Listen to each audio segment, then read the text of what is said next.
council chambers. The first item would be the adoption of some minutes, Committee of the Whole minutes from October the 15th, and regular open minutes from October the 15th, 2012. Any discussion on that? They will be adopted by consensus. Business arising from the minutes. This is a little bit different here because we just adopted them. So there is business arising from the minutes. Motion in camera 589/12, moved by Councillor Rhodes and second by Councillor Plant, and resolved that Council approves that Cheryl Plaskett, Arlen Grigg, Brian Holgate, and Herb Wycherley be appointed to the Restorative Justice Committee, with Councillors Ryan and McCourtoff as council representatives, and that this be forwarded to the regular opening meeting on November the 5th, 2012 to be made public, which I have just done. So those people, we have a Restorative Justice Committee and a group in town now, and there will be a proclamation on Wednesday, I believe, at 10 o'clock in the chambers here, and those folks will be present for the proclamation of Restorative Justice Week. Was there any late items on the agenda? Hearing none, that also the agenda will be adopted by consensus. Under delegations, there are no delegations nor water matters. Under correspondence, we have received an invitation that's out to the public from School District 53, the Board of Education of School District number 53, Okanagan, Similkameen, will be hosting community engagement forums in your community, which is our community, to share directions in education, funding changes, and enrollment trends. Community leaders have been invited to share related information from their perspective of the community. All meetings start at 7 o'clock p.m. We welcome your input and feedback and hope you will join us in your community in Osoyoos. It's at the Watermark Beach Resort, 15 Park Place, Wednesday, November 28th at 7 o'clock p.m. Anybody interested in hearing from their Board of Education, welcome to attend. Moving into there's no bylaws today, so moving into business under council expense records, there are some submission from myself and also a submission from Councillor Plant dealing with some out-of-town expenses and reimbursement for the same. Council, please. Councillor McCourtoff, Councillor Ryan. Any dialogue on that? Hearing none, all in favor, opposed, carried. Thank you. Item number 2, Community Infrastructure Improvement Fund, report from Director of Community Service, Gerald Davies. Gerald, please. Thank you, Mr. Mayor. As part of the Western Economic Diversification Canada Grant Program, staff requires a council resolution to make an application for the Community Infrastructure Improvement Fund. This fund is receiving grant applications until November 19th, and it supports the rehab or improvement of existing community infrastructure that is non-commercial and accessible to the public.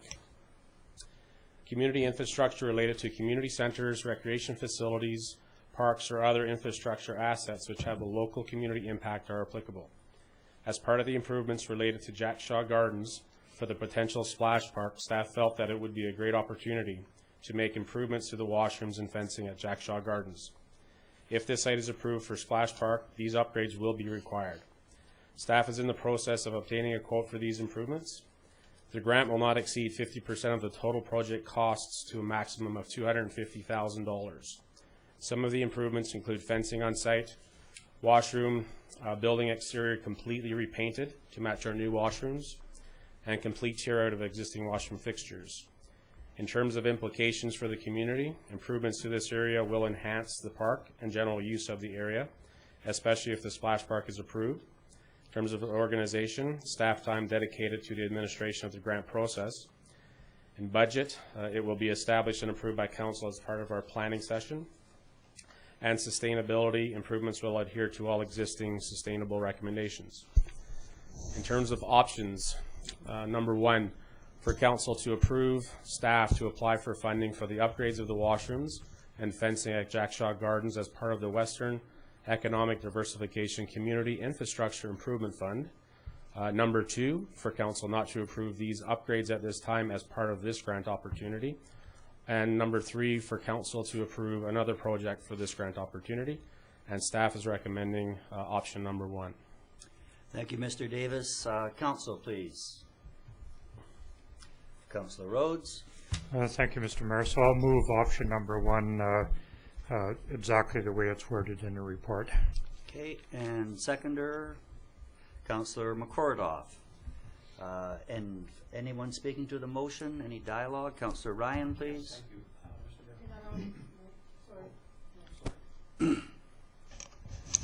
Thank you, Mr. Mayor. I just have a question, and that is, do you have an estimated budget for this project? We don't have a written budget, but we're looking at the $70,000 to $80,000 mark, 50% of which will be funded. Okay, thank you. Okay. Councillor Rhodes. I think you just answered my question. So it is a matching grant? It is, yeah. Okay, thanks. Okay. Anything further? All in favor? Opposed? Carried. That has passed. Next item is a request from the White Sands Strata Corporation. And Mr. Mayor, I'd like to recuse myself for this discussion. Okay, thank you.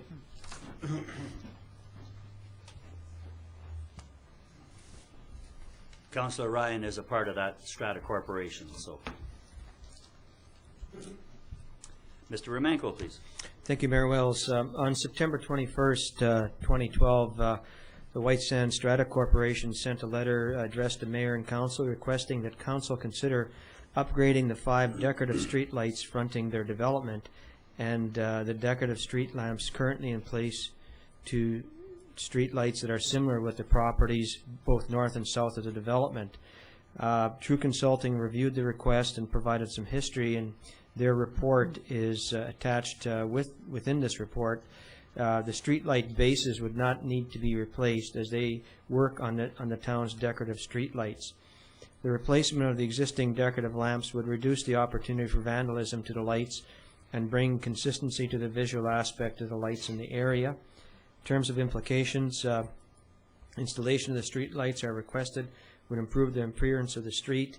The work would just have to be included into the work plans, and the budget would be estimated at about $30,000. So in terms of options, the administration has the following: approve the request as presented and put the replacement of the 5 street lights into the 2013 budget at $25,000.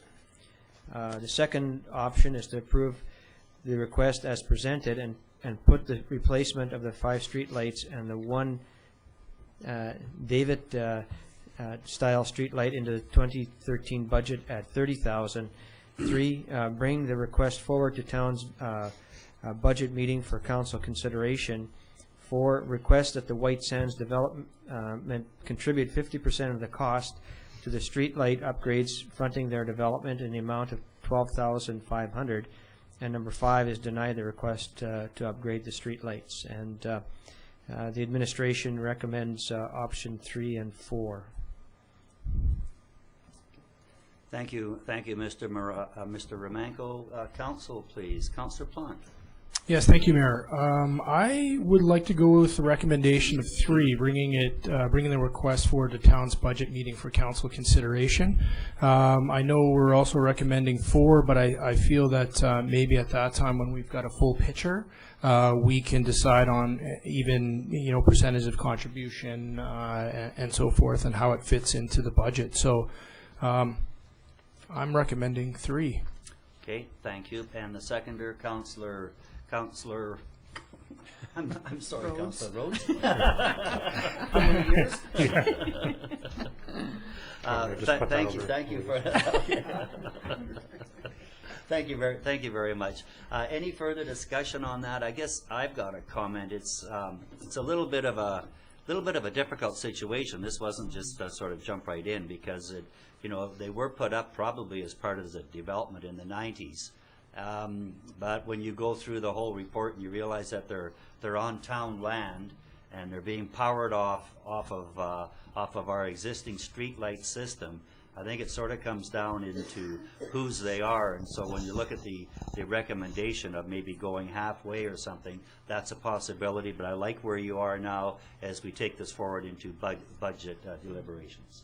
Anything further on that? All in favor of the motion? Opposed? That has been carried. The next item up for bid is the report from the Penticton Model Aviation Club. This is a request to use the airport for small planes. They're very, very small, remote-controlled model airplanes there. Mr. Remanko, please. Thank you, Mayor Wells. Yes, this is from Penticton Model Aviation Club, PENMAC. Attached, please find a request from PENMAC for a 3-year use agreement on the airstrip. A group of local flyers is part of this club and would like to be a local extension of the club for insurance and expanded flying opportunities for the club. The local group has a short-term use agreement and no issues were identified. They are looking for a longer-term agreement for insurance purposes. The club plans to expand its membership locally, and there's a local contact established for this agreement. No charge is contemplated because there's no direct expenses to the land use. In terms of implications, the club is an asset to the community because it provides a recreational opportunity for local people and brings other people into town to participate in activities. Organizationally, ongoing contact with the club will be with the Community Services Department. There's no budget costs. So in terms of options, one, to approve the 3-year use agreement as presented. The second is to deny the land use, and 3 is to approve an additional conditions to this agreement. And the administration is recommending option number 1, to approve a 3-year use agreement. Council, please. Councilor Pond. Yes, thank you, Mayor. Just looking at this and getting some feedback from some of the community, I think would be a big asset to this. And one of the things that I'm looking at is probably bringing that, I'd like to see that 3-year maybe brought down to the year. As we talked about, I think it's important for us to get some community feedback. I don't live in that area, so I don't hear that. I think it's a great idea, but again, what are we looking at as far as noise or anything else? So I'd feel more comfortable if we brought back kind of more of a conditional 1-year agreement. That way we can establish community feedback on how it's pertained, and then that way we don't get stuck in a 3-year for that first little bit. I think that's a great idea. If we're going to go into a lease, to go into all of a sudden to go into a 3-year term, and I really don't know enough about model airplane flying and how it affects the use of the airport and things like that. So if we go into a 1-year, look at feedback from the community is probably a safe way to go. Councilman Cordoff. Thank you. I will second the motion, and my reason for that is that I like the idea of the 1 year. A 3-year seems to me a little bit too long, considering the report in the paper recently about the possibility of changes to the airport. So I think that 3 years would not be appropriate at this point. So I am in favor of this. Any further discussion? Hearing none. All in favor? 1 year? Okay, thank you very much. And that brings, we're not looking at the actual contract then. That'll go through as a 1 year with I'll just make the changes to the existing contract to 1 year. Okay, great. It's pretty straightforward. Yes, it is. Next item would be business 5, the Osoyoos Museum Reserve Expenditure. Mr. Remanko, please. Yes, residents of the town of Osoyoos and Regional District Area A purchased well, I'll just call it the Home Builders Building, and this particular purchase has a lease revenue to it that could extend to a 5-year period. The Regional District is currently taking in the lease revenue into a reserve account. The Osoyoos Museum Society would like to access $49,500 to assist with the planning of the new facility. Based on previous discussions, there was an agreement that no expenditure of these lease-generated funds would occur without the express agreement of both the town and the Regional District. The museum will be sending a delegation. This is this morning. They sent a delegation and provided an explanation of what the funds would be used for, and they included hiring appropriate professionals that would be able to assess all aspects of the existing facility, including what needed to be done to make it suitable for a museum and archives. And the second one would be to the museum designer and his team would, in close collaboration with the architect, would take a look at familiarizing themselves with the existing collection and conduct a public consultation on the types of museum that people in the community would like to see. So they would like to take this request to the regional district on the November 15th meeting, and are looking for this council's support for this request of expenditure of $49,500 for that particular purpose. And the options that are presented here, that council moves the item to the council agenda for decision, which they've done, and whether the other options would be to either approve the expenditure or deny the expenditure of these funds. Okay. Council, please. Councilor McCordoff. Yes, I would, hearing the report this morning, I think that it sounds like a very sensible decision, and I would like to move that the report be forwarded to, that we are in support of it, and it be forwarded to the RDOS for their support. And seconder, Councilor Ryan. Any further discussion? Councilor Rhodes. Councilor Ryan. Yes, thank you, Mr. Mayor. Yes, we did hear from the president of the society this morning, and I'm impressed by the work that they did in choosing the architects and the professionals to do this work for them. It's obviously essential for them to get started, and is really important for any grant applications that they make to renovate or to enhance the property once it comes into their possession. So we're really it's really a decision of the regional district, but they're asking for our support and our agreement, and I certainly am willing to provide that. Great. Anything further? Hearing none, all in favor? That is carried. Yeah, that's a relatively unique position that they're in there. I believe there's still 4 years left on the lease. They don't really know when they're going to get possession of the building or anything, and they can't really apply for any funding until they do have possession, because there's tight time frames out there. So so this will certainly help them, and when this was passed by the community, that it was understood that the funding that came in, the rental monies that were coming in, were going to go to help the museum. And so this is one of the planning processes where they can start getting it off the ground anyway, and generate a little bit of excitement. So that's kind of a neat story there. The next item up is the reclaimed water system expansion. Some tender results, and we have a report from CAO. Mr. Romanko, please. Thank you, Mayor Wells. Long-term capital plans and the town's waste management permit called for the development of a safety valve system to maintain safe winter lagoon storage levels. Administration recognized that accumulated surplus of treated sewer water due to cold, wet springs was placing safe storage levels in jeopardy. The administration received council approval for a budget change that would enable the development of a safety infiltration system in the sandpit area by Desert Park. The project, as described in the pre-design report presentation to council on October 7th, and information presented at the public open house on October 25th, the objectives of the project were twofold. One, to provide a pipeline to the sandpit located south of the Desert Park to enable disposal of the accumulated reclaimed water surplus in the storage reservoirs. The second was to provide a pipeline to enable expansion of irrigation and reclaimed water on the Desert Park site. In the north area of the grandstands, the reclaimed water supply will provide reclaimed water as a replacement of domestic water from the municipal system.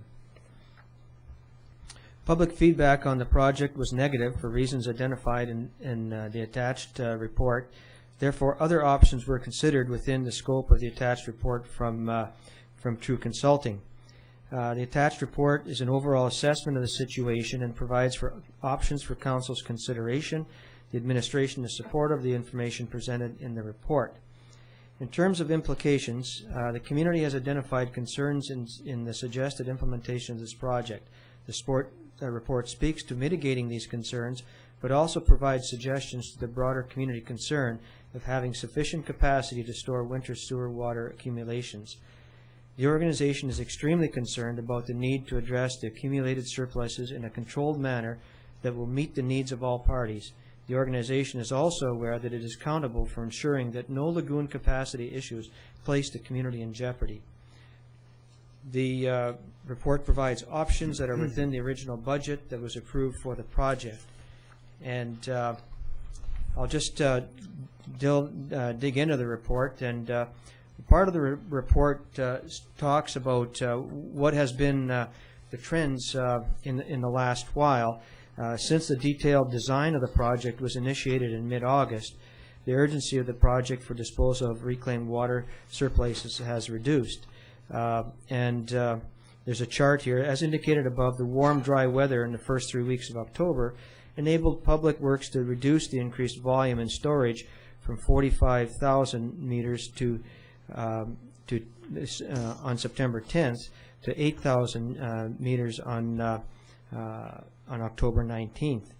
The volume in storage on October 19th is within 3% of the volume of the same day in 2011. If the climate throughout the mid-May 2013 is the same as 2012, the town should have adequate system capacity for winter storage flows. The operative word here is should. And also, it still does not deal with what is the main issue of the safety valve system, and that's to deal with the accumulated surplus.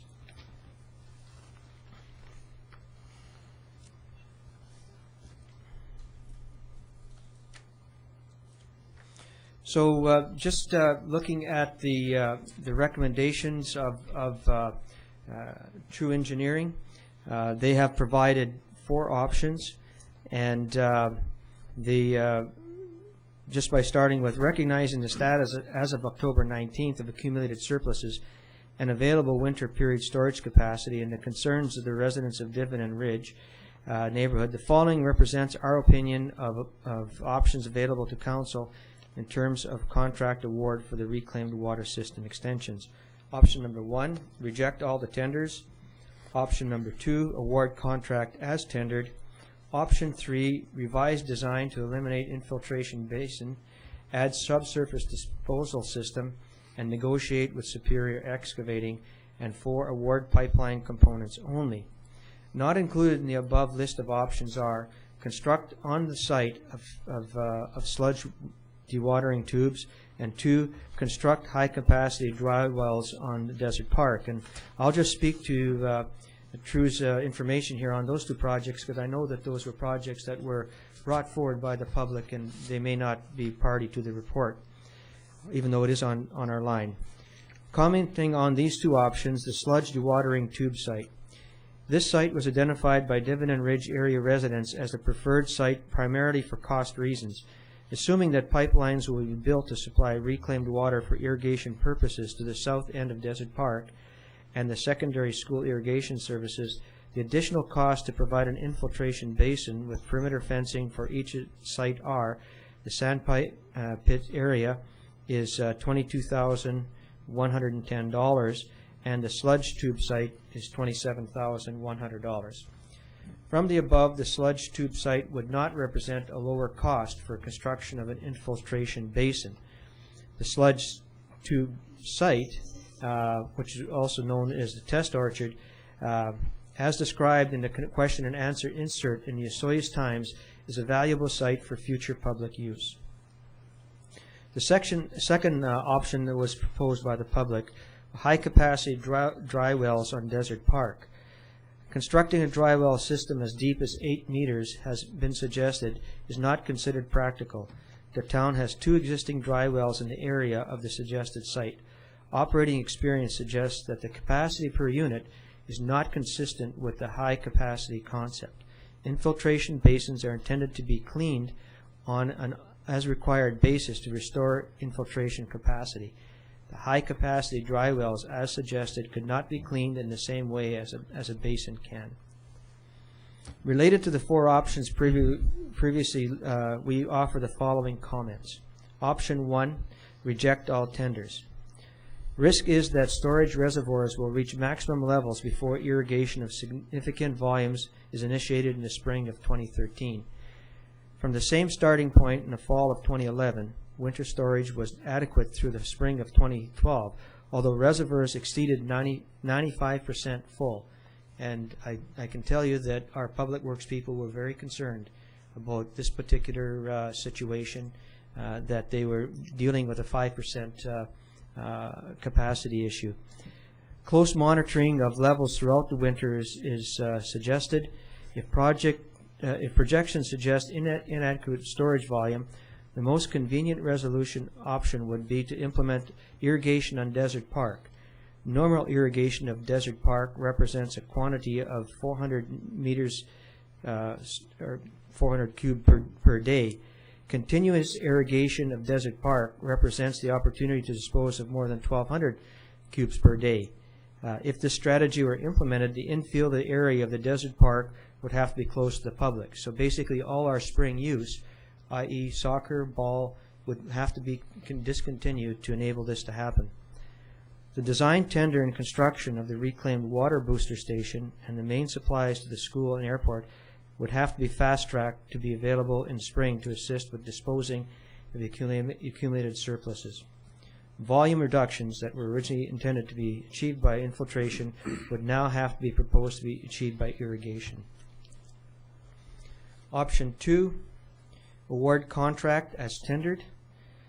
The objective as described in the pre-design report was to address the accumulated surplus of 165,000 cubes by disposing by infiltration of 1,000 to 1,500 cube per day over a period of 4 to 6 months. It is no longer practical to anticipate that infiltration system can be operated for any longer than 3 months. With the reduced operating period, the volume reduction objective would have to be revised to 40,000 cubic meters. Fast-tracking the booster station is important to have irrigation systems in place to assist in resolution of the remaining 120,000 of cubic meters of accumulated surplus. With the capacity objective of being reduced to 40,000 cubes, approximately 500 cubes per day for 2.5 months, the size of the infiltration area in the base of the sand pit could be reduced. Option 3, revise the infiltration basin to subsurface disposal system and negotiate revised contract somewhat superior excavating. The revisions are conceptually illustrated on the drawing attached within. The disposal field will be located east of the infiltration basin area and measure 10 meters by 70 meters.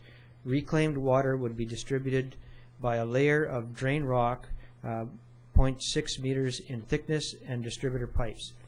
The disposal bed is sized for a daily flow of 500 cubes per day. The disposal bed would be separated from the existing stormwater infiltration area. Separation is necessary to avoid the possibility of a stormwater event having high suspended solids from clogging the disposal bed. Piping would therefore be required. The complete length of the existing Desert Park booster and the proposed disposal bed. As compared to the project as tendered, the infiltration basin grading and the perimeter fencing would be deleted. The disposal bed would represent an additional cost of about $40,000 to superior tendering of $105,510. Construct pipeline components only. The scope would include all pipelines, including a connection to the stormwater manhole on Golf Course Drive. Expansion of the infiltration basin and perimeter fencing would be deleted. The pipelines would enable irrigation expansion on Desert Park and access to the sandpit infiltration area on as required basis. Currently, the booster station and irrigation system expansion as described in option 1 would have to be fast-tracked. At minimum, some effluent quantities should be discharged to the sandpit on a demonstration basis with participation from representatives from Dividend Ridge neighborhood. Should the demonstration prove to be unsatisfactory, this discharge would be discontinued by simply closing a valve. The option remains for the town to construct a subsurface disposal bed, option 3, as a second phase. The contract sum for the superior tender would be revised from $126,000 to $93,408, both amounts excluding HST. On the basis of the discussion of storage reservoir operating levels and assessment of options, our recommendation to the town related to the tender of the reclaimed water expansion are award the construction contract to Superior Excavating for the pipeline components only in the amount of $93,408. Authorize fast-tracking the design, tender, and construction of the reclaimed water booster station and irrigation mains to the airport and high school, such that these systems will be operational in the spring of 2013 to assist in the reduction of historical surpluses. Discharge effluent into existing sand filtration area on a demonstration basis with consultation with representatives from Dividend Ridge. And finally, carefully monitor the storage reservoir elevations through the winter and into the spring of 2013. If storage capacity deficiency problem is identified, resolution strategies at irrigation at Desert Park or other existing areas in the sandpit.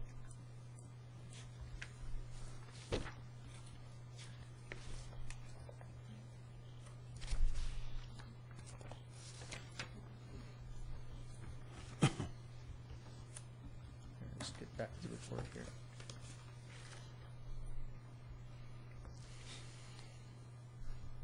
So, the administration recommends that council accept the recommendation of True to award construction contract to Superior Excavating for the pipeline components only an amount of $93,408. This enables a safety system to be developed and used in a controlled fashion under the supervision of the concerned community. The conclusion recommends also addresses the need to provide infrastructure to develop the long-term solution and address community concerns. Administration will follow up on the operational process suggested in the recommendation, including working with interested community representatives on the monitoring of the discharge process. The amount of accumulation surplus identified earlier will not be placed into the sandpit area. However, an amount that guarantees the security of the community will be placed into the infiltration system. The amount placed into the system will not be visible because it'll use the existing storm water area and there will be no need for fencing. Administration also recommends that Council approves a motion to authorize the design and tender of the reclaimed water booster station and irrigation mains to the airport and high school. The tender results will have to be brought back to Council for approval and may result in a 2013 pre-budget approval process.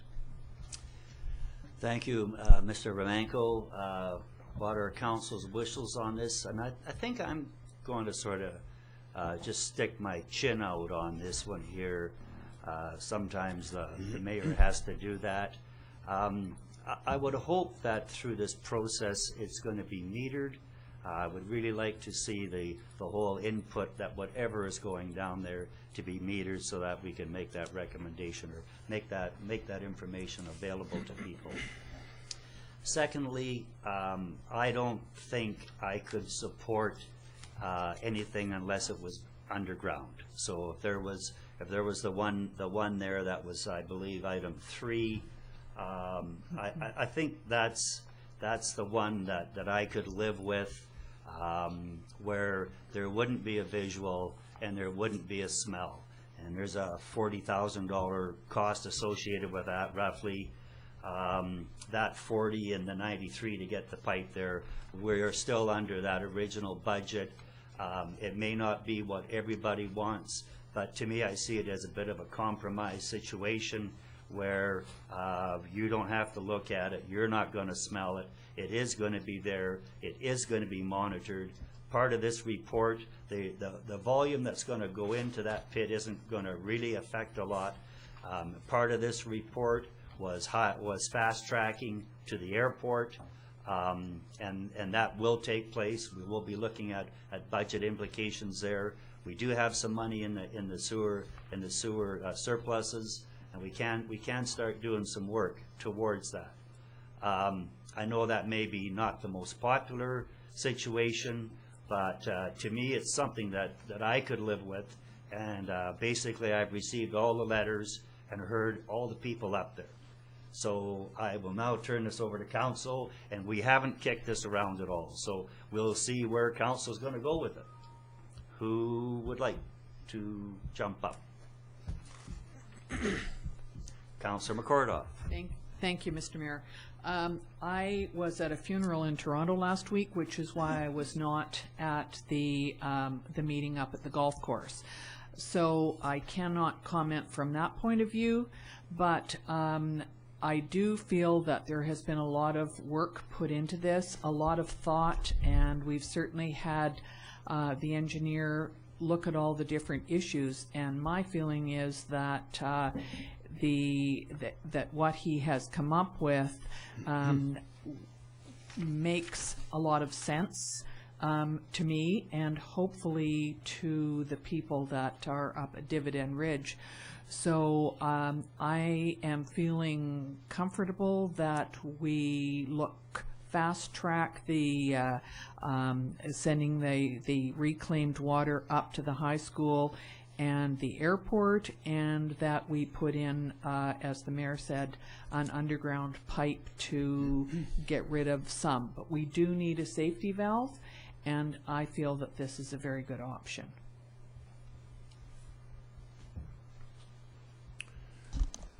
Councillor Plant? Yes, thank you. And I feel the same as Sue. I do know that we're also looking at the five-year plan of where we're going with this in these talks and doing some of this fast tracking as well. I guess I also want to notice the petition that was signed, so I do want to thank everybody for their concerns as we were at the public forum as well.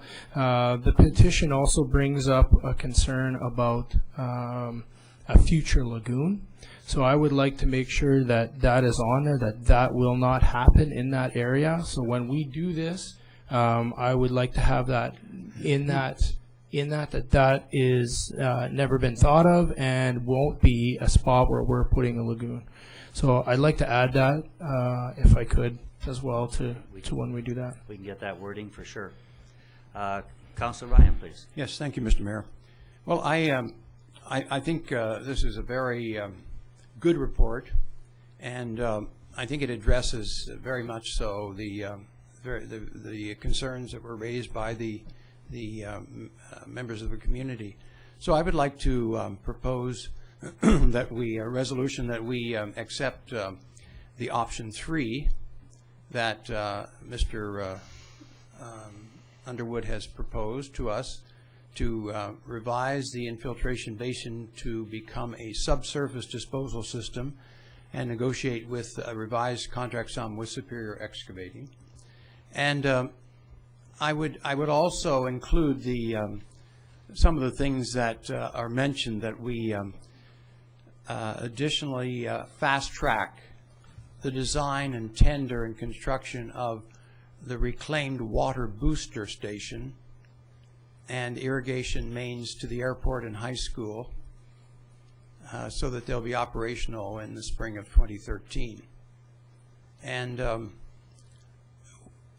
I think that that will do it. He was certainly anticipating, if we used the infiltration area for the stormwater, that we would do it under the direction of the residents. But I don't think that will be needed if we're putting it underground and in a subsurface area. So I would support that, and I'd be happy to speak more to that if it's seconded. Okay, thank you. Seconder, Councillor McCordoff. Okay. Further dialogue, Councillor Rhodes? Thank you, Mr. Mayor. So, well, I'm not feeling quite as comfortable as some of the other council members are saying. I'm still somewhat conflicted with this whole process. The stormwater that's traveling down the side of that hill into the sand pit that we have right now, I'm not sure whether we've really ever analyzed the volume of stuff going into there. And I'd be really worried if we were to compromise any other product that we put into there because of that. I know when the entire Dividend Ridge area was being developed, that was the idea, to put all of the stormwater down there. And, you know, in all honesty, we really just don't know. I'm really conflicted with this whole thing because I have a complete understanding about the necessity that we have to do something, and we have to do something in a very, very short period of time. And I would have liked a little bit more information on effluent traveling into what I call our sausage park right now, where we have the big area up there. You know, there's been infiltration going into that area for some time now, and that's almost coming to an end when those bladders are moved out of that area. I don't quite understand why that option was not developed a little bit more. I know we've had a lot of input from the public and the residents in that area about that being the primary solution to our problem in that area. And, you know, I could sit here and talk about this and all the various options. I just love the idea that was presented to me about collaborating with the Osoyoos Indian Band on looking at a sewage treatment plant, so to speak, on the east side of town that will look after all of that sewage. But, you know, you put these very, very expensive sewage treatment things in, and at the end of the day, you still have the effluent problem about what you're going to do with it. And yes, it would be a big solution and it would work really well, but nothing that we have in front of us right now really, really helps us out with the urgency that's on our plate of having to take care of the situation that we have, and that is breaching those ponds. So I'm totally conflicted, and as I sit here, I'm still not totally convinced that this is the right solution. I keep going back to, you know, where we've been leaching that product into the test orchard area up there, and I just kind of wish that would have been exploited a little bit more and looked at a little bit more seriously. Well, we haven't had the vote yet, so that could still be a possibility if council wants to look at that. Councillor Ryan, please. Yes, thank you. Yes, I'd just like to speak to the motion I made. I think the starting point is that we have in the community a very sustainable and environmentally friendly way of dealing with our effluent. We pump it up to the lagoons, we settle it, we age it, and then we spray it on various parts of our community, the golf course, and we're going to spray it. We spray it on Desert Park. We're going to spray it on and reduce the cost of water to the school board by putting it on playing fields, and we're going to take it down to the airport. The only alternative to that I'm aware of is that you have a sewage treatment plant and you process the wastewater, and then you go to the nearest water course, whether that's a creek or a river or a lake, and you put it in there. Now, we have been fighting with our neighboring communities up the valley to try to get them to do their utmost to purify their effluent before they put it into the water course, which comes down to Osoyoos Lake. We aren't doing that. Not directly, at least. Perhaps some of it gets in there, but it's filtered through sand and gravel and so on, and hopefully that has some beneficial effect. We, in this motion, we are also fast tracking the opening of new areas for spray effluent, and that was something that came up strongly from the the members of the public, and they said, you know, why don't you do that? Why don't you do that instead of doing this? Well, I liken it to the wash basin in all of our bathrooms. You know, if you forget that you've turned on the water, or you walk out of the room to answer the phone, you've got a safety valve there. You've got a little hole at the top that prevents it from overflowing. That's what we need. We don't have that now. We don't have a little way of releasing any excess that accumulates in our ponds while it's waiting to be sprayed. And spraying is virtually non-existent during the winter, so we really have that limited window of spring, summer, fall when we can use it. So this is not going to be another place to store it. It's not going to be a place that is going to regularly dump it. Think of it as that little hole at the top of the basin that allows it, when necessary, to be released. And we are going to, by fast tracking, we are going to be, by next year, able to put it on 2 new spaces. And that is our problem. You know, if we had another 2 or 3 lagoons, we wouldn't be any further ahead, because we still need place to put it when it comes out of the lagoon. And you know, I mean, I guess we could turn this into you know, a green desert the way the Israelis have, but we haven't quite got there yet. But that's what we're doing. We're spraying it on, and I'd like to see more research done agriculturally to see how this would affect, how this could be used to spray orchards and vineyards. You know, I think that's certainly in our area. If we could do some agricultural research, it would show how well that would work. I think that would be beneficial. So, you know, there are many options before us here, 4 options at least. I personally am supportive of this one. Thank you, Councillor Ryan. Any further discussion on this? Could we have the motion, just to make sure? There was a couple of pieces of information in there. Oh, just before that, I just want to say one other thing. And when we look at this situation and how we got there, and I know it's been explained, and some people understand how we got there and some people don't. But, you know, it was only 4 years ago when we completed the pipe from Osoyoos Lake to water the golf course, because we didn't have enough effluent. And that's the range that's going on. That was only 4 years ago. We didn't have enough, and the golf course wanted more than we had, and we finished the pipeline from Safari Beach right up to the golf course, so they could irrigate. And that was a bit of a blessing for them, because they also got to rinse the greens with the fresh water, because of that salt buildup and that's affected things up there. So things are, you know, as we go through climate change, things are going to change a lot.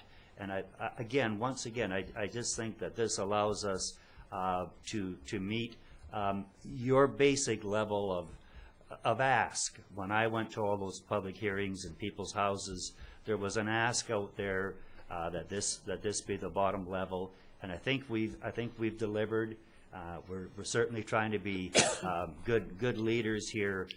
We're certainly going to meter that, and I think anyone that wants to see the cubes that go out into that should be available on a twice-yearly basis, or whatever that period would be. But I'm pretty comfortable with where we are with this. We haven't voted on it yet, but we'll just see where that's going. So, Ms. Scott, could we have that read back, please? Approved by Councillor Ryan and second by Councillor McCordoff, and resolved that Council approves the recommendation of True Consulting to revise the infiltration basin to subsurface disposal system and negotiate a revised contract sum with Superior Excavating, and that Council authorizes fast-tracking the design and tender of the reclaimed water booster station and irrigation mains to the airport and high school, such that these systems will be operational in the spring of 2013. Thank you. Everything but the metering. Mm-hmm. I think we should put the metering in. Oh, I need the metering in. Up at the beginning, when we were talking about the infiltration, if we could just get metered in there.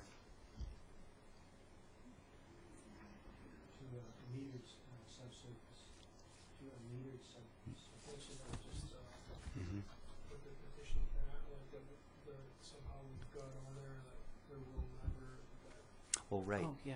Right. I'd like to make sure that we have that. The petition asks. There was the comment from the petition.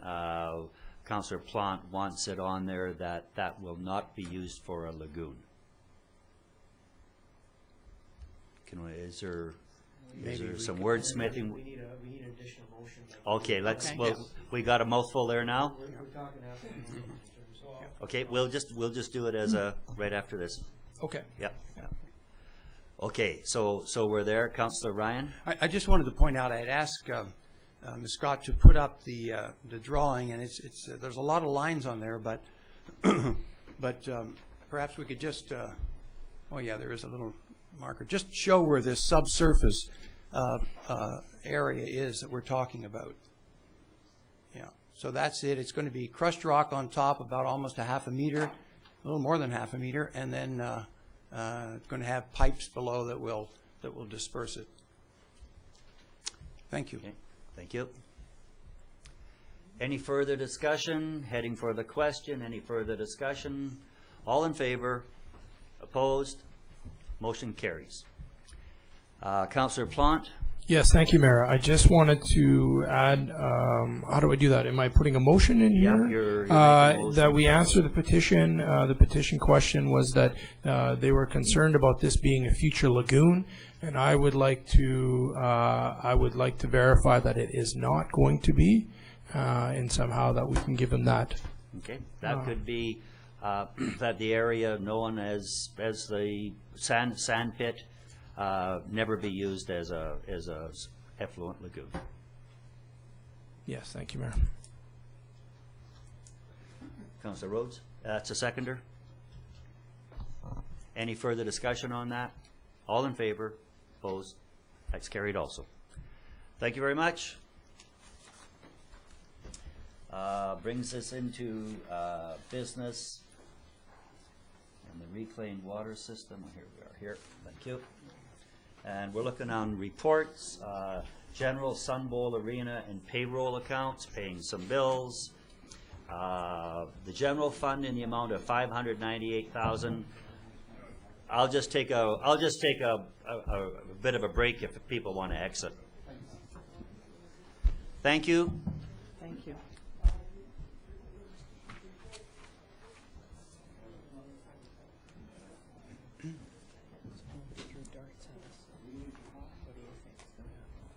Just for the people watching on TV, we had quite a delegation here with the interest in what they were doing, what we were doing with the effluent, so they're just exiting. Okay, going back to where we were, which was paying some bills in the general Sun Bowl and payroll accounts, the general fund of $598,621.66. Sun Bowl Arena in the amount of $14,234.36. And payroll accounts in the amount of $137,113.70. Is there any discussion on those? Hearing none, they will be adopted by consensus. And the building permit report for the month of October, really not much there. Just some minor alterations and some flood damage and things like that in the amount of $29,500. Total to date, $3,695,000. Total to date in 2011 was $2,004,000.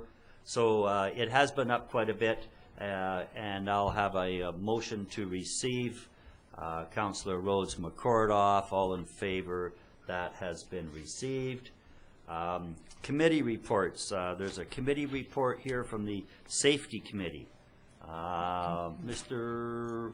Councillor Ryan, were you going to present that? I can. It's the handiwork of Mr. Romenko, and he always does a good job of keeping track of what we talk about and what we decide. But basically, it represents the last meeting in September of our traffic committee, and we've been concerned in the past about crosswalks and about signage and so on.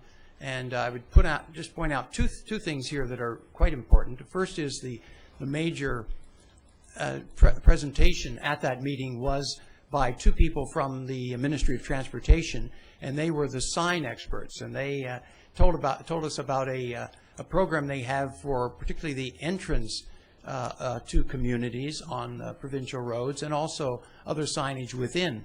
And one of the things that really struck us was the entry signs that they have now allow us to have 4 major attractions identified by name and 6 services. So it's a huge, gigantic sign, and it really welcomes you to town and gives you some of the highlights of the community. And so we showed our interest in that and asked if they would make us one of the South Okanagan's small town pilot projects. And I think, I don't know if we have written the letter that's required, but if not, I'd be happy to make a resolution to that effect. Actually, we haven't, and I've just been trying to set up so that they would come and do that presentation to council as a whole, because we thought it's actually a pretty impressive program they have, and it'd be nice to have all council informed on that. So I think we're looking at the December 5th meeting or 3rd, whenever council's meeting. Good. Yeah, I would certainly endorse that, because it's very exciting, and I think council will be very happy with it. And we were talking about it in the context of our own sort of alternative to third-party signage that has been affected by our sign bylaw. The second thing was that the much talked about right lane turn at Park Place at the corner Watermark is definitely on the books, and we brought that forward again, and it's in the minutes, and it will be done. I think that's already something that they know we want, and they are agreed to. And of course, we talked about the bridge as well. We will be meeting in another couple of weeks in this month of November, and our major consideration there is to just talk about a previous study, safety study that was done on Lakeshore Drive about parking and about crosswalks and speed and so on that particular road. So that's, I think, the content of that. And Barry may have some other comments to make. Mr. Remenko? The only other comment I'd like to add is that they also talked about the highway signage issue from the border all the way to Salmon Arm. And the request of the highways people was that at some particular point in time, maybe there'd be a discussion when they come and visit. But they are looking at trying to initiate a program, and certainly a letter from council supporting a cleanup of highway signage, of illegal highway signage. They would like letters of support from council. Okay. Council's wishes on that, please. Councillor McCordoff. Thank you. I drive that section of road every day, and from the border up, and I definitely think a letter of support that is looked at and cleaned up. And there are a lot of old signs, and there are a lot of outdated signs, and I do think that needs to be done. So I would certainly be in favor of sending a letter of support. And that's a motion? Yes. And the seconder on that motion, please, Councillor Rhodes. May I have an addition onto that? Would you also address that to the regional district, please? Because it's at the regional district table right now. They are going through all the signage, and you know, it was only about, well, it keeps getting shorter when these reoccur, the time frame, but it was only about a year and a half ago when we went through it, and then everyone sort of gets cold feet, and it falls off the table, which it did. So now it's coming, it's interesting, it's coming around at this table, and it's also coming around at the regional district. So any further discussion? All in favor? We will be sending a letter. I hope it bears a little impetus to the Highways Department. I have a question on the report and on the bridge. I've had some meetings and I've had some further input. And I know we look at the bridge, but I'm having a fair amount of input on that safety component on the north side sidewalk. And I know it's in the books and on the drawing board, but I think it has to have a higher elevation than that. I believe it needs a safety rail, drill some holes down right up against that curb. It needs a round pipe safety rail to stop somebody from getting knocked under all 18 wheels of an 18-wheeler. So I hope that we can advance that, and, you know, because the bridge itself, if they were going to cantilever it out and do what they did on the south side, that could be a 2 or 3 year project by the time that happens and gets engineered and makes it into the budget process. I just think that there's a glaring safety issue, and once, I don't know when I got aware of it really, but whenever I did, it just scares the heck out of me. So I wonder if we could sort of advance that as a subsection of that bridge somehow. Mr. Romanko. Is that a motion? I can't. If there's a motion on the books to write a letter to that effect, I'll do so, and although it probably won't hit the committee's agenda this time, we can bring it up verbally, but at least it'll be into their planning process. Okay, good. Councillor Plant? So yes, do I second that, or am I? You're making it. I got to make that motion. Excellent. Okay, so the motion is to put a higher priority on the bridge, north of the bridge, the sidewalk, I'll speak to it after. Okay, great. And I can second, so I can second that. And just speaking to that, I think it's important that we do that.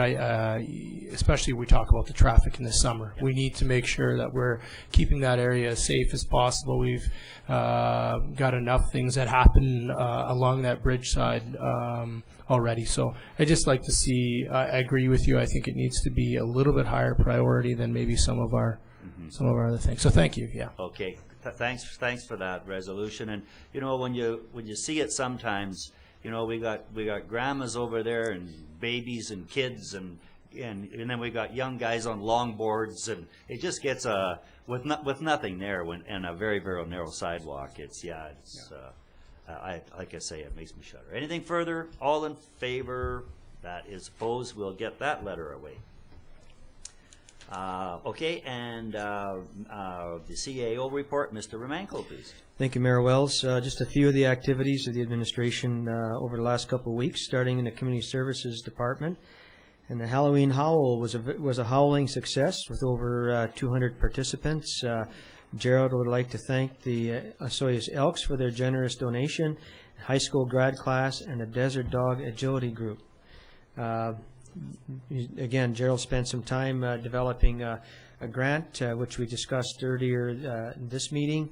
The Osoyoos Coyotes will be taking over the skate sharpening room at the Sun Bowl Arena. That was advertised, and they were the only submission to respond, and the rates are set in the bylaw already. Accessibility audit was completed October 19th, and we are waiting for the final report. And finally, the Splash Park, True Engineering has forwarded a complete report to Interior Health in relation to the old well, and another fundraising initiative was scheduled this last weekend.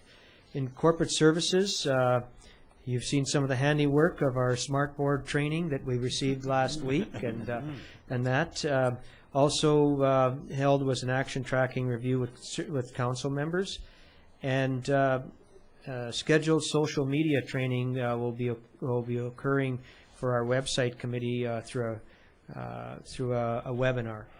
We've enrolled in that to take a look at that. Busy with doing RFPs for public washroom caretaker, Gyro Beach water sports lease, and also the Gyro Beach concession lease. A new camera was installed in the council chamber. Resolution is better, and we're still working on the quality due to the internet streaming. So I will see what kind of feedback we get on a new camera. Boat trailer parking issues. A bylaw amendment will be coming forward to council as a result of misuse of the lot by local residents. We finally got it cleared out after almost a month of storage of some people's units. And Public Works, Roy's Electric removed themselves from the street light contract up on Dividend Ridge. So Baylock Electric will now be working to make that installation, and hopefully those will be done very shortly. The irrigation season is now complete, and the Northwest Sewer Project, we're just in the process of finishing the costing on that, and Northwest Sewer will be purchasing a new portable generator to ensure that the sewer flows, and it'll be available to us for power outages. The new motors and impellers are in order for the 85th Stormwater Sewer Pump. This station remains in operations. The new motors and impellers will make it more efficient. And Ron has contacted the Department of Environment to reopen discussion on moving the weather station. In terms of CAO, meetings with the destination Osoyoos related to annual plan implementation and new contract development. Meeting with the Gala Venture Group over works being completed on Spartan Drive. Made a presentation at the Federation of Community Municipalities Workshop on Service Agreement Development and Implementation with the Osoyoos Indian Band, and attended an open house for Treated Effluent Project, and also in the throes of the business plan development. So final things happening there. So that's my report for today. Great, very informative. Thanks, Mr. Romanko. I need a motion to receive both Mr. Romanko's report and the Safety Committee report, Councillor Rhodes McCordoff, by consensus, please. Next item up would be Councillor reports, and it is Ryan Rhodes McCordoff Plant. Councillor Ryan. Thank you, Mr. Mayor. Well, I didn't get out trick-or-treating on Halloween, but I did watch The Dragon's Den, and our own Tegan Adams was there, and he made a nice pitch. They're a hard-nosed group to talk to, but he did, and he didn't get any investment, but he did get some support, financial support. And there's a nice story about it. His picture, of course, is on the latest issue, the November issue of the Okanagan Sun, and there's a nice story in there about he and his family. So congratulations to him, and I certainly enjoyed it. I don't usually watch it. Can't stand that Kevin. So I don't watch it. But anyway, I'm glad that he stood up to them. And actually, I think Kevin, because he was so mean to Tegan, I think the others sort of really jumped on him, you know. Anyway, that was good. The other thing I had a couple of conversations over the past few weeks, and they were quite instructive and led me to think about a number of things. One of them was a conversation I had. Someone told me that they had gone to the landfill to deposit some things there, and they found, when they were going over to dispose of theirs, that there were some doors with leaded glass windows in them. And they said, oh, you know, they just wanted to take them and rescue them and give them a good home, but they weren't able to. But they made the suggestion that in many communities, and I've seen this myself in some of the Gulf Island communities, they'll have a little free store and have a little place somewhere, you know, maybe a little shed or something. And if you don't want something and it's still working, you just put it there. And if somebody comes in and sees it and they need it, they take it. And it's just a kind of a nice little exchange. Well, so something like that might work, but you know, there are already a number of ways that we can do this very thing. It's just that they aren't quite as simple as that. And thinking, you know, that as the old saying goes, that one person's trash is another's treasure. So, for example, we have Used Okanagan, which is a website that the RDOS runs, and it's basically for either free things or if you want to ask someone for some money for what you have, and it can be accessed again on the intranet. I think in most cases you just Google you know, Used Okanagan, and you'll get it. The other is a new group is starting a web page, a Facebook page, and they call it Osoyoos and Area Buy, Sell, and Swap. Osoyoos and Area Buy, Sell, and Swap, and they have a Facebook page, and they do the same thing there. There's of course always our own community living thrift shop, and also big brothers and sisters who will pick up at your door things that you don't want. And I guess if all else fails, you can put an ad in the newspaper and say you have some free stuff. And there are, I think, I forget whether it's buy and sell, or there's another little one that's free and passed around. And they also have a website too. I can't remember the name of it right now, but there are ways to dispose of it. So try to do that. You know, so often we just want things to be gone, and sometimes it takes a little longer to go through some of these, but it's certainly worth it. You'll make somebody happy, and you'll keep things out of our landfill. This coming Wednesday, I am going to be at the Fortis input session at Spirit Ridge, and I hope that a lot of other people will. And I'll be representing the town at the Fortis hearing with the BC Utilities Commission, and we'll convey what the town's position on their smart meters. I just want to congratulate a couple of groups. First of all, the South Okanagan Amateur Players had a spectacular play called the Long Weekend, and happily it was well supported. They had three performances here, and the two that I had, 2 evening ones I know were very well attended. And they also, for one of the first times, they went outside their area, and they played in Penticton because they didn't have a venue to play at in Oliver, and those two were 3 sold-out houses, so good for them. And also I guess the first in the concert series in our area was on Friday night. Tracy Fair, a woman from Summerland, who was a soprano, was doing quite a range of nice classical, operatic, and sort of spiritual and show tunes. So nice to see all these cultural events supported, because that makes them possible, and it gives us a chance to see things that we would otherwise have to go to the big city to see. So that is my report, Mr. Mayor. Great. Thanks, Councillor Ryan. Councillor Rose, please. Thank you, Mr. Mayor. So I thank you to Councillor Ryan, anybody that can stand up and talk about diverting products out of our landfill certainly got my attention right away, so thank you very much. So I have a little bit of a report on something that I have a great deal of passion about, and I wanted to start off by saying that, everybody in this room has heard about families that are leaving our community for employment elsewhere. Most of these families are leaving out of necessity, not because they want to. Shopping local can help this not to happen, but it's not the silver bullet solution, but it is realistic and it is achievable. Shopping local makes sense, and supporting locally owned businesses boosts our economy and creates jobs.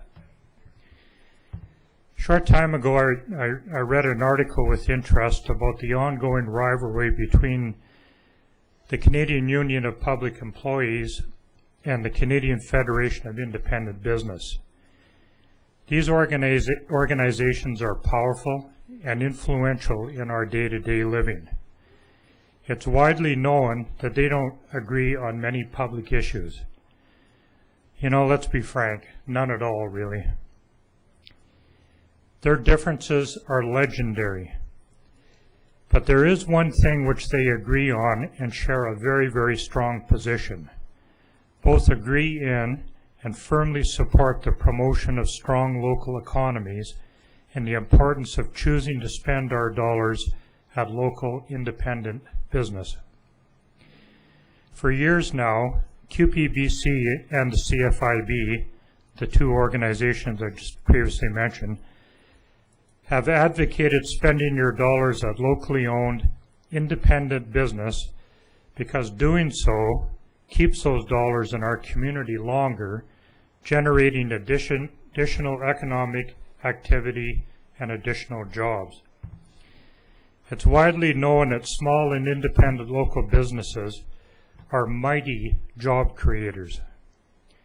According to BC Stats, small business owners are responsible for 57% of private sector jobs and contribute over 1/3 to British Columbia's GDP. And I'll let you look that up if you don't know what that is. Very meaningful statistic. Small businesses don't just create jobs, they protect employees' jobs as well. It's also been determined that 80% of all new hiring done in local communities is done by independently owned business. And that's why it's mandatory for local governments like ours to develop, pay attention to, and support business retention programs. Local business give back to their community in other ways by donating to local charities, sponsoring sports teams, arts and cultural events. And I'd just like to mention, and I'm sure it'll be talked about a little bit deeper later, that harvest dinner dance that we held last weekend was wildly successful in large part due to contributions made by local business. But at the end of the day, it's not enough to make persuasive arguments in an attempt to sway everyone. We may talk about enjoying locally owned funky boutiques and hardware stores in our community, but unless you patronize them, they won't survive. And that would have a profound effect on everyone's life in our community, as it already has on so many families that have left our community out of necessity. So I'm going to say, please, please, before heading across the line or to other communities to spend your dollars, think about the positive effect you can have by staying here and shopping local. So I'm very, very proud to state that I am now 136 days into shopping only local. And I want everyone to know it's been a big struggle, requires a lot more personal discipline than I'm used to, but it really is working for me, and I'm really, really happy doing it. Just one final note, I've been invited to speak at the Rotary Luncheon on Thursday of this week. Just wanted to send a message out prior that I've been asked to talk about council business and some of the things that are important to me. I'm going to push that aside and do a rework of this little speech of 478 words, and hopefully that group will listen to me as well. So. Thank you very much, Councillor Rhodes. Always good to get that little shot in about shopping locally, and we know it's true. We know it's true, and could all improve our goals on reaching that 100% objective. So, Councillor Plante, please. I think Oh, it's me Councillor next. McCord, mine. Sorry. I'm all ready. Thank you. I'm ready. Okay, well, I would just like to add to Councillor Rhodes' ideas and give you some other ways to shop locally over the next month. Oftentimes, November, it can be a dreary gray month. You would never know by looking outside today, of course, but sometimes it is. So I have some ideas of how you can get enthused and over the next month. And there's lots of things on there. Most of these are in the paper, and I'm sure they will continue to be, but here they are. The Destination Osoyoos has put together a banner called Osoyoos Celebrates Winter, and this is going to go up fairly soon in another week, and it will probably go to the end of January. And what they've done is taken all of the events that are happening in the next couple of months and sort of tie them together.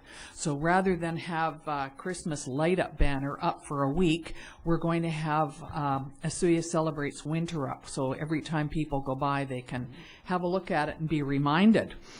So one of the first things that is happening is the Festival of the Trees up at Spirit Ridge on November the 17th. That was a very well-attended event last year, and I'm sure it will be this year, a little earlier than usual. There's also the teepee lights, the teepee that's outside in the turnaround, and I'm not quite sure how they're doing it, but there is donations to that will support the South Okanagan Children's Charities and Councillor Plante's favorite, the Splash Park. So there we go. The following weekend, up at Spirit Ridge, November the 23rd to the 25th, is called Champagne and Stockings, an event for women, mostly. And they're hoping to have lots of people come from out of town and stay at the resort. There's also Winter in Wine Country, November 30th, December 1st and 2nd, and a lot of the wineries have decided to stay open a little bit longer and try and get people into the mood. So here's a couple of places where you can shop locally. One of my favorites, the Osoyoos Festival Society, has a couple of things on November 30th and December 1st.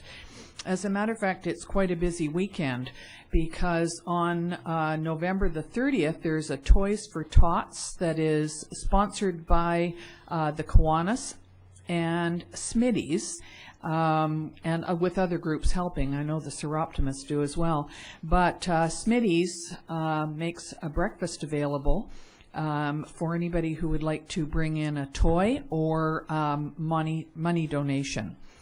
That afternoon, on the 30th, there is the Santa Claus Parade, and downtown businesses are open. They're encouraged to be open from 5 until 7 or 7:30.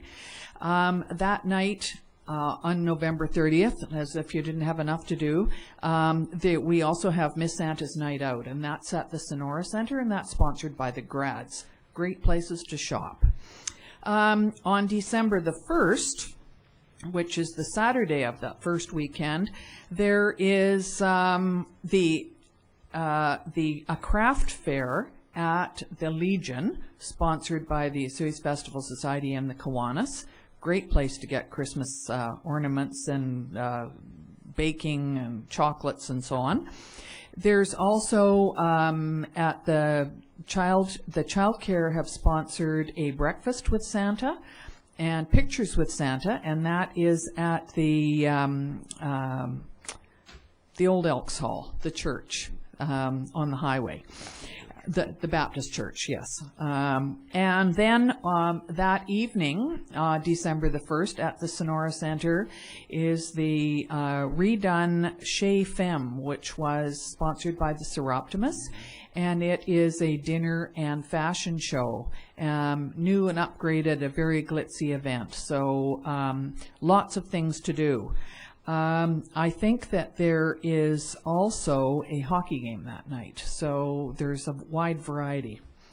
I know that the Elks and the Royal Purple have a craft fair at some point this month, although I'm just not sure I've seen it in the paper yet, but that's always a very good event to go and spend your money at. And there is, I just was putting this together this week, shoe boxes, sponsored by Samaritan's Purse, and those have to be done this month as well. And I know that I got some of the boxes from Tim Hortons, and I'm busy filling them up. Great fun, so I'm purchasing local to put in the boxes. And I think they go back to about the middle of the month, 20th, something like that. They have to go back in there.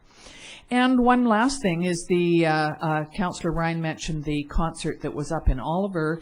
The first of the Osoyoos concert series is on November the 14th at the Osoyoos Mini Theatre. So don't anybody say that there isn't anything to do this month. There's plenty to do. So go out and have fun and support a lot of the groups that are putting on these events. Thank you. Great, thank you, Councillor McCordoff. That's just a whirlwind of things to do. I was getting tired almost just listening to them. Councillor Plante, please. Thank you, Mayor. As Councillor Ryan had said, he didn't go Halloween or trick-or-treating. I did. Thanks to my 2.5-year-old for bringing lots of candy home. I ate a lot of it. But I did PVR Tegan Adams and his show there on Dragon's Den, and I just wanted to mention his parents, because I think when you look at Tegan and the stuff that he's done, it comes from his parents. If you haven't met Chantel Adams, Chantel Adams Speaks. She's a motivational speaker. She does over 100. She speaks at over 100 schools in Kelowna. Wow. this year. She's that motivational, that positive. When I talk to her, I feel like I feel better about myself. I feel better about everything that's going on around me. And then and Tegan's dad, Justin, who's also a volunteer firefighter, and he does work for Cedar Creek Winery, the vineyards here that are located around here. So I see where Tegan gets it from, and the whole idea of Do Goods it's a brilliant concept, and he does have a website. So if you want to purchase some, I think it's actually it's www.dogoods.com. What a brilliant idea, and Kevin O'Leary, same thing with him. Those Do Good cards didn't work on him. But the other thing that I was involved in this weekend was the Harvest Dinner Dance. Just a fabulous time. It reminds me of when I was in Manitoba. There's a thing called socials, and you would have a social maybe every month, every other second week. And the socials were ways to get together with people to support something, support either a wedding, someone's soccer team, and there was always people at them, and you were always excited to find out where the next social was. And so I went into this gym, over 300 people in there.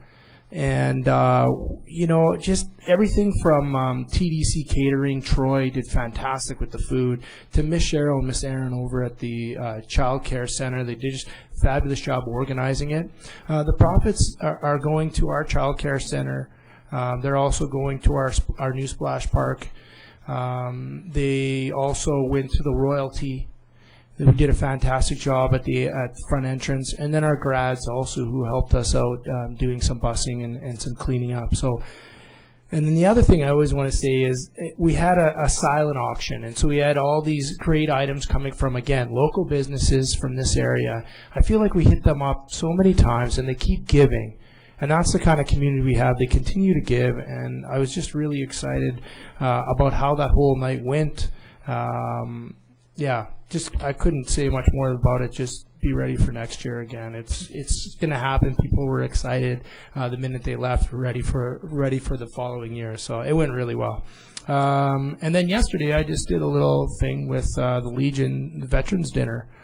We just did a little transportation, and I always love supporting them as we get here near to Remembrance Day, which happens at the Sonora Center at 10:30 on November 11th. And so please go out, remember. But again, just to be able to do that for our veterans, it's the little thing that I can do, and I always enjoy doing it. And I'm sure Mr. Wells could tell you a little bit more about that. We got to travel together there and pick up a few folks from Mariposa. So anyhow, that's all I have. Thank you. Thanks, Councillor Plant, and just touch on the couple that you mentioned there. We sort of one was the dance, and that was a roaring success. And Councillor Plant had a big role. He was emceeing it, and he was quite involved in it. And the Vets dinner yesterday was as good as they can get. And Councillor Plant with his bus picked up some of the folks from Mariposa, some of them in wheelchairs, and got them down. And that's, out of Mariposa, onto the bus, down to the Legion, down the staircase to the Legion. They have to ride that rail down sideways. It's quite a series of events, and then do it all going back home again. But very, very worthwhile. It was a great dinner. I think I started the day with the job of peeling potatoes at 10 o'clock in the morning. Of course, I didn't get the time right, so I was there an hour early by myself. Anyway, it was a great production. There was an incident of an oversight I made a while back, and I would just like to do an amends. And I think it was in late August, first part of September, and the Royalty appeared in this council chamber, and they came with Ms. Kathy Baskett, and I always get excited about the Royalty and take part in it, and I just think it's such a wonderful program for the girls. And when Ms. Baskett was here, and I was congratulating her and lauding her for her efforts on that, and I completely forgot Miss Ann Marcelli, who is a big part of that, and it's a tag team, and it's the two of them. and they've been at this for a long period of time, and I really feel bad that I forgot Ms. Marcelli on this. It was an oversight. So for all the things that are so wonderful about the royalty and so wonderful about Anne Marcelli that leads this and has been a long-serving volunteer, and I'm always yakking about volunteers, and here I sort of made this oversight. So anyway, I'd just like to correct that and say, Ms. Anne Marcelli, thank you very much for all your efforts with the royalty in the past, and actually I'm more worried about in the future. So I know that that you'll keep doing this. So thank you very much. It's been quite busy, and I attended sort of mayor hat on, chairman of the Okanagan Basin Water Board. I went to a workshop in Kelowna on zebra mussels and quagga mussels. Very informative, very scary. These are heading our way. I think it's one of those situations that comes down to not if they get here, but when they get here. Absolutely devastating to lakes and freshwater systems. Anyone that's pumping water out of a lake, they clog pipes. They just make they ruin beaches. You can't swim, and you can't stop them. They're just everywhere. They take over, and it leads to a lot of other problems because they are such a great filtering agent. They clarify the water so much that you can get into blue-green algae blooms, which are, of course, are poisonous. And now these blue-green algae blooms are getting linked to Alzheimer's. So it's just interesting how these things all happen. And the zebra and the quagga mussels are in the Arizona lakes. They're in Havasu, they're in Meade and Lake Powell. And we had an incident last year, and there's some good work being done in Idaho of all places, but there was a boat headed for the Shuswap Lake, and they caught it at a check station in Idaho, and the boat owner said that he had steam cleaned the trailer and did things. He was aware of it anyway, which is a big start. But they weren't quite satisfied, and they notified people in that Salmon Arm area where this boat was going, and it got intercepted by our Ministry of the Environment folks, and they had to do a whole nother program. And not being ready for it, it was quite, I won't say comical, but quite a few errors, a list of errors that were being made as they tried to stem this infestation. Anyway, it turned out that the zebra quaggas were dead, and it wasn't an issue, but we've the Okanagan Basin Water Board, we've sent letters to 2 federal ministries. We're on the alert. In the workshop, there was a lady from Penticton who works for Canadian Border Service, and they're well aware of it. And I just think that we really have to turn up the volume on this. I think our border here in Osoyoos and all borders along the international 49th, they have to be at least aware and information and pamphlets, and don't do it and don't come here, and you know, be very aware, because this thing can ruin lakes and a whole industry. We certainly need to get, and you know, we're at the level where you hardly even know who to turn to. Maybe Lisa Scott with invasive species. But we have to turn up that Alberta border. We have to let the Alberta boaters know what's happening, particularly if they've had their boat down on lakes in the United States. So I think it can be done, but it sure is going to be a big awareness. And I know through the invasive species group, they had people on the ground this year that were working at boat launches in Penticton and that. So as we're looking at this is bigger than milfoil. It really is. This is just devastating. And for an example, so it's a drying process. It's a cleaning process. And when they're coming in, if we look at these new boats now that have the bladders in them that take the lake water into the boat, so they make the boat sit lower, and then the people in the boat can surf behind the boat almost, well, without ropes really, if they're doing it right. Well, how do you dry that area in the boat? It's the bilges, it's the motors, it's the hidden places, it's in the trailers where these zebra quaggas live, and they live for the first 3 weeks of their life in a gelatinous state. They're not hard shelled or anything. They actually form their shells out of the calcium in the water.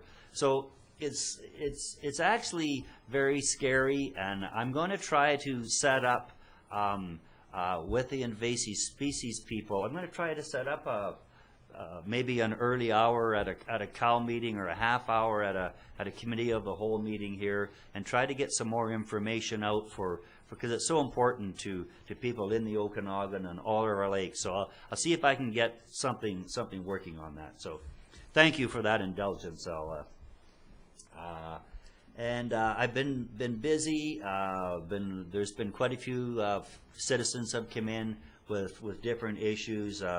The Gala Crescent Spartan Drive group, and people talking about pathways.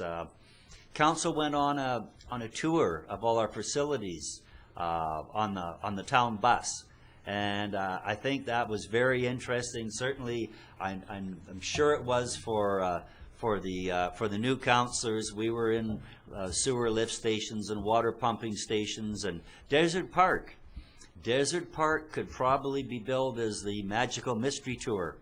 Quite an interesting building there, yep, council went through that, and it's got such great potential. You just don't know whether to build it up or blow it down, but it's got some great rooms. It's got some great potential. It's got some great challenges. So I'm sure we'll hear about that. I just have one I want to sort of report back on, and we talked about the report, the accessibility report. At the dance on Saturday night, I ran into the individual who did the report, Mike, and I want to sort of bring this forward because there's a bit of a time frame, and we have the new marina in there, and the 32 slip boat, 32 slips for boats, and it's not wheelchair accessible. And right now, I went down and had a look at it. There's sort of 2 staircases coming down, and there may be an opportunity to get a ramp in there. These things don't come cheap, and we're sort of at the end of the budget and all that. But I think if there's an opportunity, I'd just like to bring this forward as an advance, and through Mr. Romanko to the contractors, or through True Engineering and Underwood, and just see if there's a possibility to get that in, because we're excluding quite a few people from the fun of boating. So hopefully we can that'll work out all right. And certainly anxious to see our report card. And when we're talking about that, we do it as a community, and this won't be the first time we've done it. But really, people on businesses on Main Street should check that accessibility quotient in their buildings, or component in their buildings. It's very important, and simple things like making sure a door swings the right way, and people can get in and people can get out. So hopefully we can elevate that. My goal would be to see Osoyoos the most accessible community in the Okanagan Valley. And I think that would be a great challenge for us. So I think I'll stop. Thank you very much. Motion to adjourn. McCordoff, Plant, all in favor. We're adjourned.